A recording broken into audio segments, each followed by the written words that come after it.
Hey, howdy, kids, and welcome to Conscious Embodiment, Astrology and Dreams with Dr. Michael Lennox, coming at you for the week of March 13th through the 19th. This is the roughest month of the year, kids, but it's the easiest week of the month, if that's any consolation. There's not much happening, right?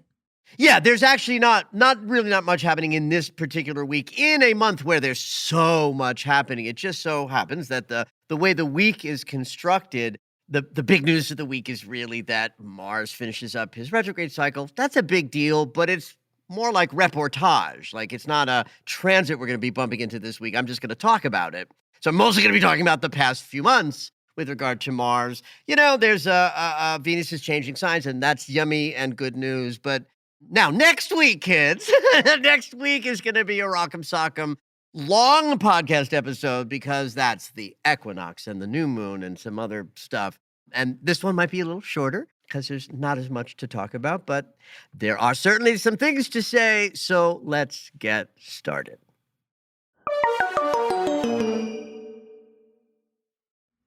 So what is happening? Well, let's start with Mars, because this is not like a happening. It's more like a debrief of the thing that has already happened and completes itself this week. Mm-hmm. On Wednesday, Mars will arrive at 25 degrees of Gemini, and that just puts the last 7 months of retrograde to bed. So as a little reminder for the structure of things in terms of timing, if you want to go back over the last 7 months and sort of review, let's give some basics about how this cycle played out. Let's start with the timing. Back in September, on September 3rd, Mars reached 8 degrees of Gemini. Then between September 3rd and October 30th. So that's really the entire month of September and October had Mars moving from 8 degrees to 25 degrees of Gemini. This was the first act of his retrograde cycle, what we call the retrograde shadow, meaning Mars is moving over territory, triggering experiences, but experiences that we're going to revisit when he turns around. So in fact, in September and October, whatever issues might have been coming up for you with regard to projects and goals and ambitions, decision-making, your relationship to anger, your relationship to your physical body, those months offered information about what we might be working on when the retrograde started, which began on October 30th. And went all the way to January 13th. So that means November, December, and the first 2 weeks of January was the backward motion of Mars, where we got to explore what the unconscious had to say about all of those Mars qualities that might have been triggered in September and October.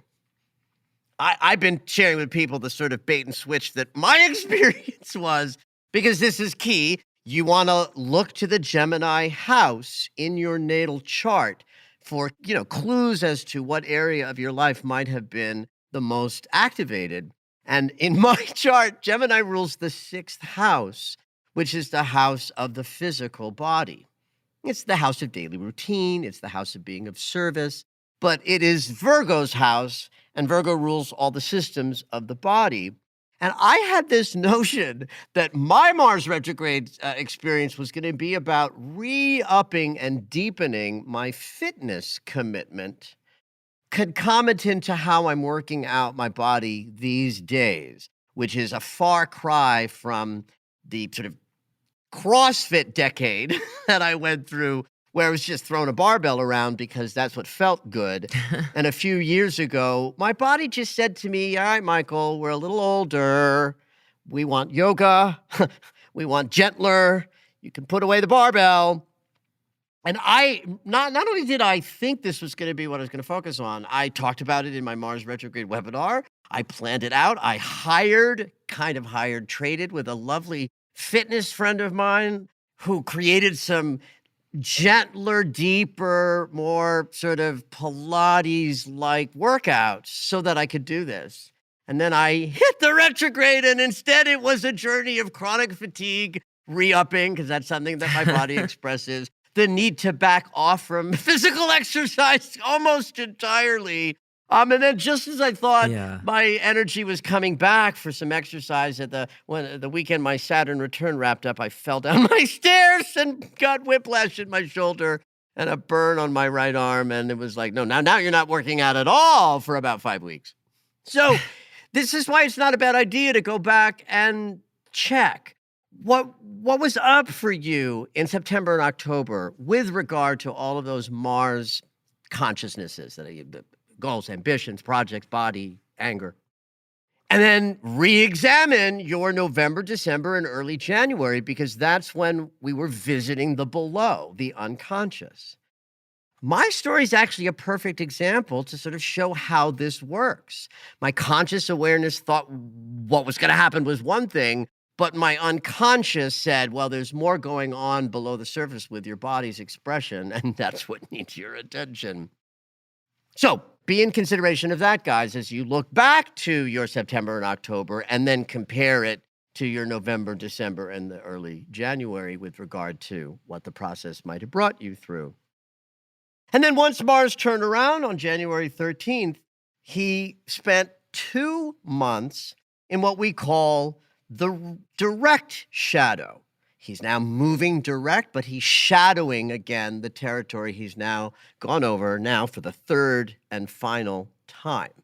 And I will say to you guys that in the middle of January, I started being able to move my body more powerfully and have in fact been increasing my relationship to my fitness at long last, but not in the manner that I thought was going to be offered to me during his backward motion.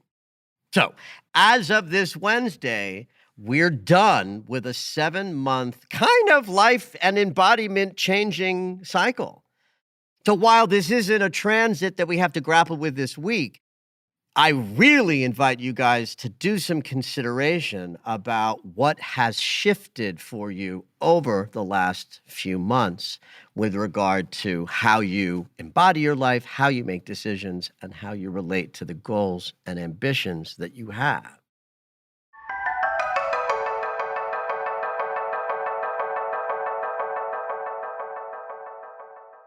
For some people, and maybe this kind of depends on what house in your natal chart is ruled by Gemini, there may be movement and possibility now in terms of your goals and your actions and your projects that just might have been distracted in the last 7 months by deeper processes and things that needed your attention.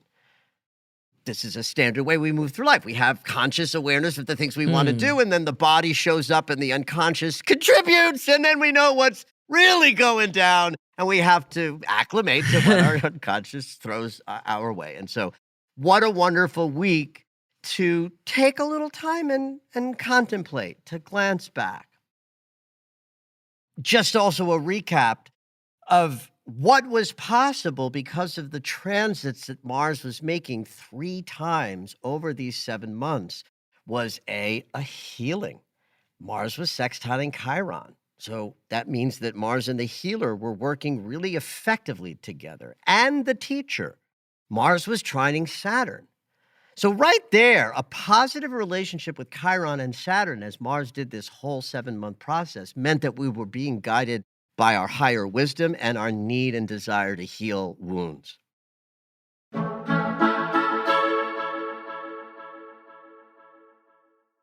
There might have been some challenges with a square to Neptune, which makes things cloudy and confusing and puts a blind spot into the path.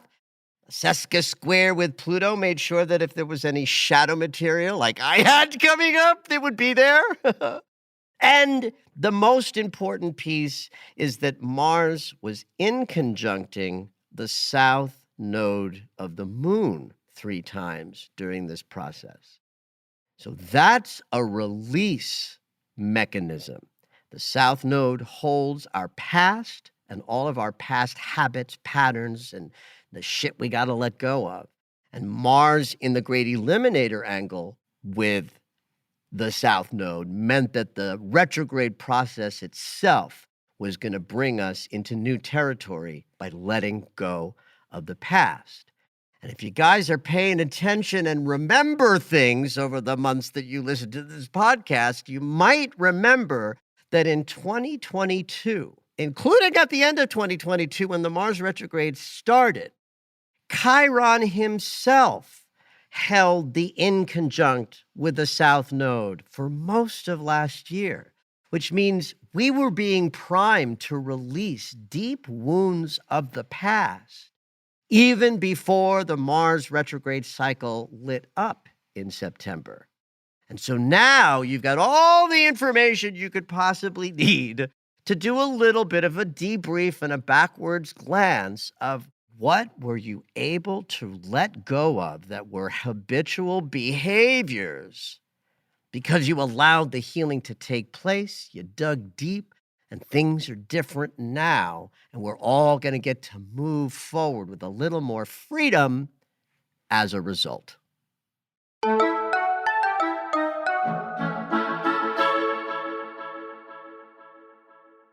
Because it's a little less busy, there are things that I'm going to talk about today that I wouldn't normally just for timing's sake. Like I just can't talk about everything, right? But there's a transit that's coming up on Wednesday that is just one of my favorite moments of every year. And it's the moment when the Sun and Neptune come into conjunction. The Sun obviously is a yearly cycle, right? Duh. We all live in a yearly solar cycle. So once a year, the planet, well, not planet, the Sun, we call it a planet, the body that represents our conscious awareness meets up with the planet that invented the unconscious. Does it happen the same time every year? Like it's during Pisces season every year? Or because the movement? Well, that's a great question. Remember this. Neptune takes hundreds of years to move around, and the Sun swipes around every single year. Yeah. So the conjunction happens every year in whatever sign Neptune is in. Okay. So in 2025, Neptune will move into Aries, and then it will happen in Aries for 10 years, or however many years, right? So it's been happening in the sign of Pisces really for the last 11 years, since 2011. What I love about this transit is that if you're open to the sensations of a day-to-day experience, free to some extent of your own mind's perceptions, like someone asked the question of like, which counts more, the transits of the day that are general astrology weather or the transits to your natal chart. And I pointed out that the more healed I become, the more integrated I feel myself to be, the more I respond to the outside transits. And so what's available this week with a peak on Hump Day is this gorgeous moment when what we are aware of from the Sun's consciousness awareness perspective includes all of the depth and the mystery and the unconscious material that's typically wildly out of our view sort of becomes available. Similarly, I love when the Sun conjuncts Pluto, because Pluto is the shadow and the hidden and the depths and the Lord of the underworld. And the light of the Sun is everything that we are. It's consciousness itself. So when the Sun meets up with Neptune, there's an availability for a sense of flow and a sense of rightness. I can't remember where I read this, but years and years ago, I had some sort of a source where I was, given language for transits. It's typical. Software programs have this, books have this, like language around transits. And the language around the Sun and Neptune coming together was the finished masterpiece.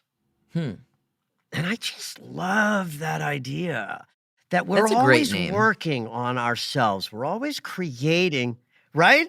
That's us in our lives. We're trying to create a masterpiece of our life in action. Yeah.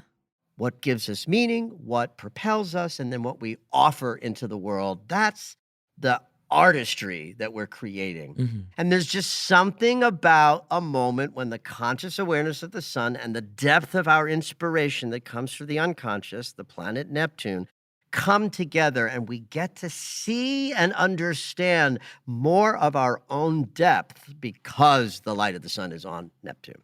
So as you move through the week, just sort of notice if during the middle of the week you have any sense of your own finished masterpiece.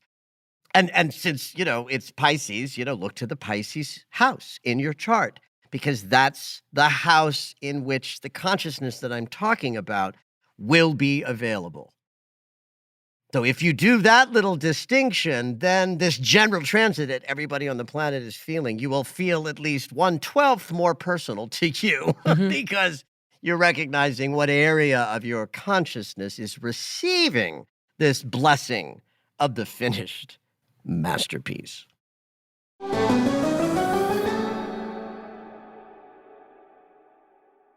Now, one of the little things that's happening this week is not exactly little and kind of nice for us because Venus is going to leave her sign of detriment and enter a sign of her rulership. So on Thursday, Venus moves into Taurus, her ruling sign that represents the sort of sensual pleasures of love, the grounded way that our hearts lead us to yumminess because we enjoy what's available here on earth, right? Venus in Libra, another ruling sign of Venus's, is the relationship Venus sign, right? Because Libra's about balance, reflection, and it's the sign that invented relationships. So Venus in Libra is about how we connect and experience love, glancing in the eyes of the beloved. But Venus in Taurus says we're in love with being here on earth. Hmm. Taurus invented the earth in a way. She invented form. In Pisces, it's a void. Aries dives in first. Once we get here with Aries' scream and shout of I am, Taurus comes along and says, well, where are we in that I am? Where's that I am happening? Let's create the earth, the beautiful mother that birthed us. First originates in the Taurus archetype. So Venus moving into this ruling sign of hers that helps us get connected to loving being in a body, which is freaking painful. Mhm. In general, it's hard to be here. We all feel a little bit more grounded, a little bit more accessible with our love experience and expression when Venus is in a sign that she's beautifully comfortable in.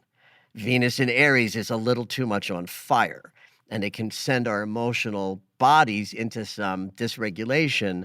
Whereas Venus in Taurus starts with the idea of emotional regulation as kind of the way it is, if you will.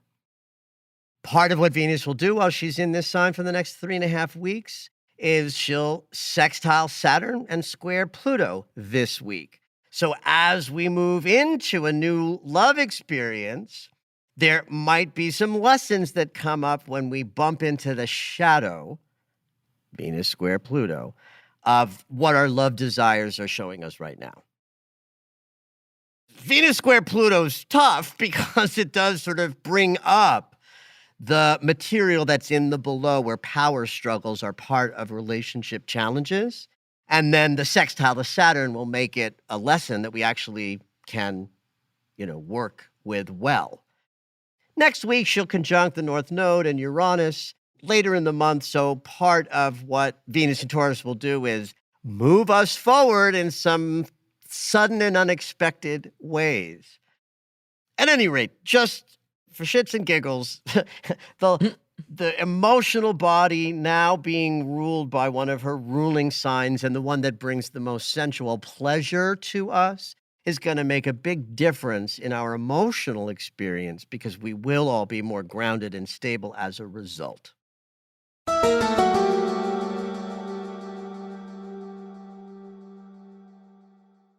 Now, you want to tune into next week's podcast the day it comes out, kids, because Monday of next week, which I'll talk all about in next week's podcast, but Monday is the equinox and Tuesday is the new moon in Aries. Plus, there'll be other things next week as well. Like it's a juicy week, whereas this is a lighter week. So I just want to set the stage that as soon as we get into next week's experience, we are in some juicy material. The equinox is the astrological new year. It's where we get Right. going again. And the Pisces season is about endings, and Aries is about new beginnings. And then the new moon in Aries is the very next day. That's in fact a black moon because there'll be a second new moon in Aries in 28 days from next week. Again, I'll be talking about all of this in great depth, but considering that not everybody is going to be doggedly listening to the podcast on Sunday and or Monday of next week, I want to prep you for understanding that we have a new moon on Tuesday where we are charged with setting our powerful intentions almost as if it was the new year. Because for those who use astrology as their guide, it is the new year. It's the alpha omega beginning of the new year. And that happens right at the top of next week. So, of course, next week's episode, I'll be talking about this in depth, but I just wanted to prepare you guys so you can, as I like to say, have at it.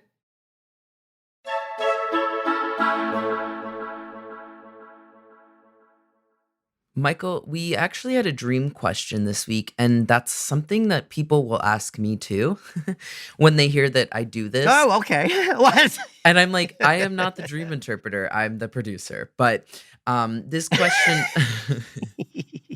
That's cute. this question is, how do I remember my dreams? Oh, well, that's it. Simple and succinct. Yes, this is a valuable question to ask. So here's the deal about remembering dreams. People sometimes will say, well, I don't dream. Right, And and it's like, people tell me well- that too. They're like, I don't dream. How are people Yeah, remembering this and You talking don't need to about it? correct them, Zoe, Okay. but understand that if they didn't dream, they would either be dead or full-on psychotic. Yeah. Because everybody dreams.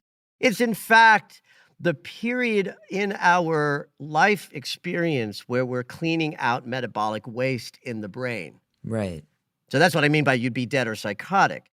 You know, if you've ever had sleep deprivation for a day or two, by the third day, people begin to have hallucinations. They hear little sounds that are not really there. Mm-hmm. That's because the brain is so full of metabolic waste that it's being stimulated both by what's happening in the moment, but also all of that detritus, floating around in the brain. So everybody definitely dreams. The key is remembering them. And part of why we don't remember dreams in the way that we imagine we're going to is because the part of our brain that's perceiving the visual stimuli of the brain is not the same part of the brain that receives visual stimuli through the eyes. Yet, dreams are very visual. So one might make an assumption that, oh, this vivid dream I'm having. You know, when people say this, when it's like that, you wake up in the middle of the night with a wildly vivid, powerful dream, and you're like, oh, I'll remember this Right. tomorrow. And then you don't. Right. That's because you're having an inner visual experience in your brain that is dream associated and not associated with waking life. And so the minute you begin to toggle on your brain when you wake up, especially if you open your eyes and start using the part of your brain that uses your eyes to perceive the dream experience, the dream is just going to go away. It's just going to disappear from your desktop memory. So this is what's happening when someone wakes up and says, I don't dream. What they're really experiencing is a very rapid shift from dream brain style to waking brain style.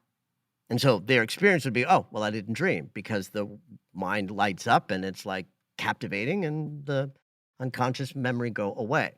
So it's trying to get that window to stay open a little longer that is the magic bullet for remembering your dreams. Okay, do tell the So- secret. Well, here it's 4 steps. Wow, okay. Yeah, yeah. The first step is you gotta have something near you in the morning to record the dream.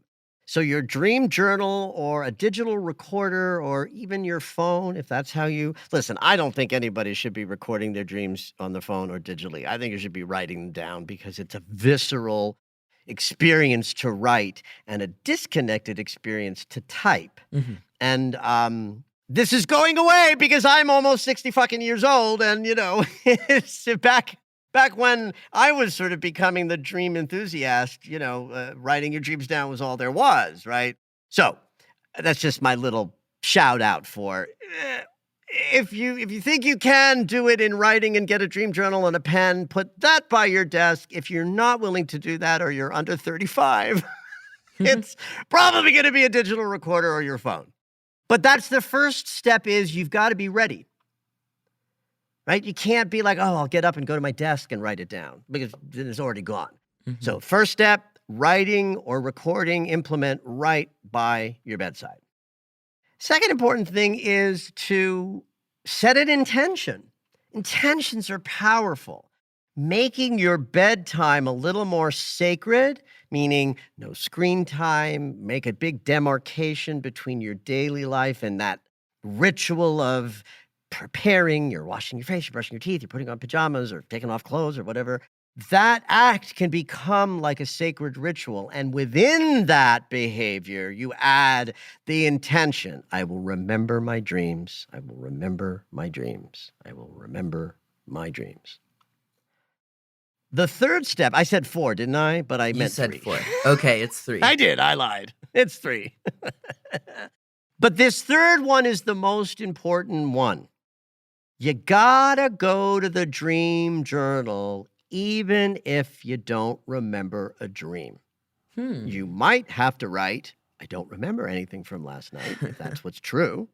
Then, pause, wait a minute, see if something appears like a vague image or a thought. This is important. If you just wait for the dream memory to come crashing in and saying, huzzah, here I am, you might be waiting a very long time. But if you follow the intention setting, you make it easy by putting the recording mechanism nearby, and you go to that mechanism in the morning no matter what, you are training your unconscious to hold the window open a little longer. And this I have seen yield incredible results from people who did it with some regularity and discipline. Wow. Can I add a 4th step? Sure. Persistence, because I understand that this Oh, is a absolutely. practice, That's right? It takes quite some beautiful. time. You're absolutely right. Persistence and consistency is key. Because this is not like turning a switch on, it's a muscle you're developing. Mhm. And so it is 4 steps. Thank you, Zoe. There we go. Without consistency and persistence, you're not building a muscle, you're just randomly trying something and seeing if it works. I don't think it will work for you that way. Right, I right. think it's a muscle. So, beautiful. 4-step process. Remember your dreams more efficiently.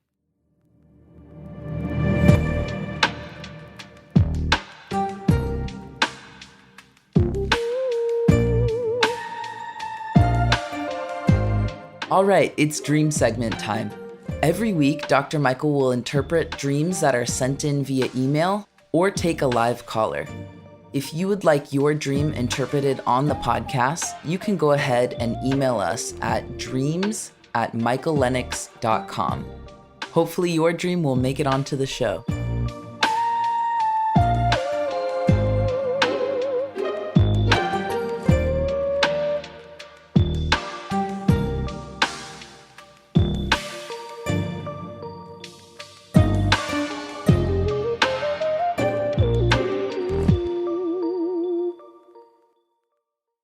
This week we have an email-in dreamer, and I hope I'm pronouncing your name right. Dionysa sent in a dream.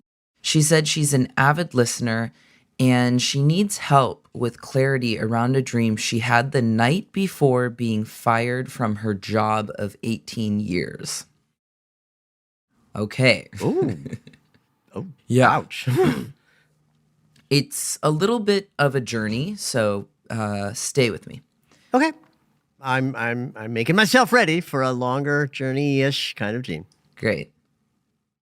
D says, I was standing by the ocean shore in my ancestral land of Puerto Rico. A child offers to let me use their board, I'm assuming surfboard. I go into the ocean Yeah, with this surfboard, yes. board and it turns into a river. Instinctively, I know it'll take me home and I go down the river. There were moments where the water was rough. At one point, I see rocky splits ahead and I somehow jump over them with the board. I arrive at a flat, rocky landing. There are people waiting for me. There are adults that feel familiar, but I can't place their faces. One points behind me. Children have followed me down the river, some on boards and some just swimming. I rush to keep them safe from the rocky spits ahead. They join us on the landing and tell me that they wanted to follow me to my home. I tell them that this brief journey, although rough at times, was nothing compared to the hard and dangerous journey ahead. I voice my concerns that they wouldn't fit in my home, and the adults behind me began raising their fingers. I knew the fingers meant how many children they were able to take. Once all the kids were accounted for, we set out on our journey. The water was rough. At one point, we're in a water tunnel, and I thought it was going to be like a slide, but we just dropped feet first straight down. Then we landed in a pool of water in a cave, and it was calm. The people were all resting on the edge, and the kids were playing. My boyfriend and partner of 10 years was with my 10-year-old son. I go to greet them and feel at peace seeing my son happy playing with other kids. I also see two men, and I go introduce my brother to them. One is a fling I had on my trip to Puerto Rico right before I met my partner, and the other is a spiritual influencer that I currently follow on Instagram. He's also from Puerto Rico, so it made sense in the context. Both men followed me and were clearly into me, which was really confusing because the influencer is gay. I could care less about my ex-fling, but there was an oddly mutual attraction with the gay influencer. My boyfriend jokingly gave me a side eye to figure it out, girl. I began introducing these two guys to the people. There was a flirtatious energy between myself and the influencer, while my ex-fling struggled to keep up. We decided to camp out in the cave, and everyone shared bunks. I saw the two men enter the bunk room, and I touched the influencer's hand to get his attention. He came into bed and spooned me. It wasn't sexual, but it felt like home, and then I woke up. Wow. I feel like this Okay. has such... This is a journey. It's like a full odyssey, so I'm glad you bared with me, but Yeah. also it feels so like there's Sure. such deep feelings in this and like big tenderness. Wow. Well, I love that you responded to it in that way. And it really is, how many times did she use the phrase coming home or returning home Like or so going many home? throughout the whole thing. So many, right? So it's a dream of coming home. And so what does coming home mean in this, in this context, at least for me, that the coming home is growing wiser, healing wounds, disciplining thought, becoming more masterful with being, alive and in a body and cultivating a life that works. I mean, coming home also means like passing out of the body and returning to consciousness, which is similar in symbolic imagery. In other words, passing out of the body and coming back into consciousness as a form of coming home vis-a-vis death is what we want to do in our bodies while we're still alive. We want to come back to a relationship with Source so that we're moving through the world, operating consciously through wisdom, through healing, and as people who consciously create their lives using their spiritual practice. So we've got ancestral sensibility in this dream because it seems like everyone's from Puerto Rico. Yeah. So there we go. We got We got a theme of coming back to home, coming back to center. We've got a theme of ancestry and history. We've certainly got a theme of community, right? Because she's connecting with lots of children and families and parents with children, that they're organizing this. So the whole journey that this dream is expressing has to do with all of these things: community, belonging, coming home to center, connecting to ancestry, and most importantly, following the flow of life in an organic way, even when it's scary. Yeah. So let me tell you what I mean by that. So we start with the place in Adriana where the unconscious and the conscious awareness meet: the beach, the ocean. That's always the most perfect symbol of that rich place inside each of us where we're neither conscious or unconscious, but both. And they're constantly dancing with each other. And just like the ocean is never the same beach twice, right? Because waves throw land up and grab land and pull them back into the ocean. That dynamism is a good symbol for the dynamism inside of us, where our conscious awareness meets the unconscious impulses that drive us. And she says, all right, I'll drive in. I'll drive in. She says, I'll dive in. And who offers her the support? A child, innocence, wonder, curiosity, right? She doesn't get the surfboard from some jaded person that says, yeah, you're going to need this. She gets the board from an innocence kind of symbol, a child. And so what happens when she goes into the ocean? She recognizes immediately it's a river. And so what's the connection with rivers and ocean? Oceans are the source. Rivers return to the source. We are separated from our source when we go into a body and we follow our lives, the river of our lives, and we go home. And the more you let the river take you where it wants to take you without judgment, even with rocky splits and things you have to meet and greet along the way, the dream even shows her we can do that. She sees the rocky splits up ahead. She jumps over them with a board. So this section of the dream shows us and Dee that she knows how to navigate the river of her own life, that she's capable at this point in her development of moving through rough waters without challenge. So that leaves her in this interesting place, this landscape, this place where people are, the adults feel familiar, right? That place, and the children have followed her down the river.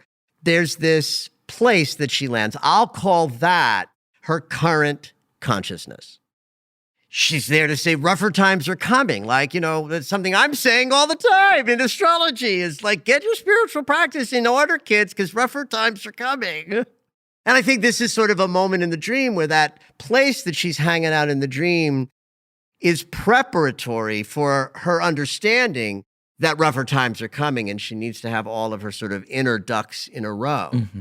So then once that has occurred, once everybody's sort of lined up and the adults have raised their fingers and have, connected with the children that they belong to, we set out, she says. Once the kids are accounted for, we set out. So now the dream is taking us into the thoughts and feelings and fantasies about like what's coming next in life. The water is rough. We drop down, that feet first straight drop down, to me, is about going to a deeper place to self-investigate, to go in the below, right? She finds herself in a cave in the water where people are resting, right? So that says, okay, to navigate with more grace, I have to go to a place a little bit below, and I have to connect with aspects of self, right? She sees her son here, these two men, right? So remember where we are. We're below the place that the dream said, here's the current consciousness. So we've dropped down through water, which means into our emotional psyche. We're in our emotional unconscious.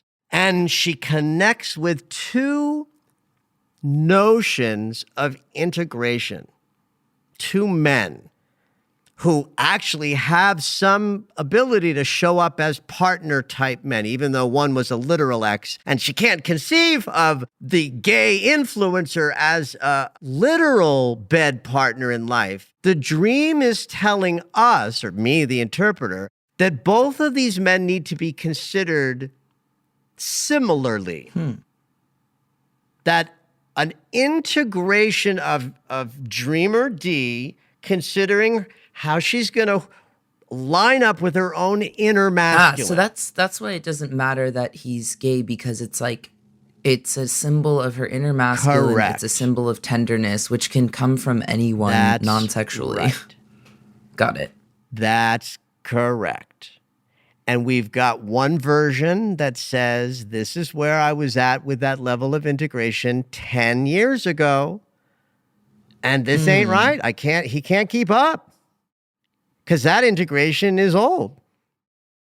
But once she establishes this same kind of connection, see, this is why it's good that there's this confusion about romance, because then what we're really saying is fall in love with your inner spiritual integration.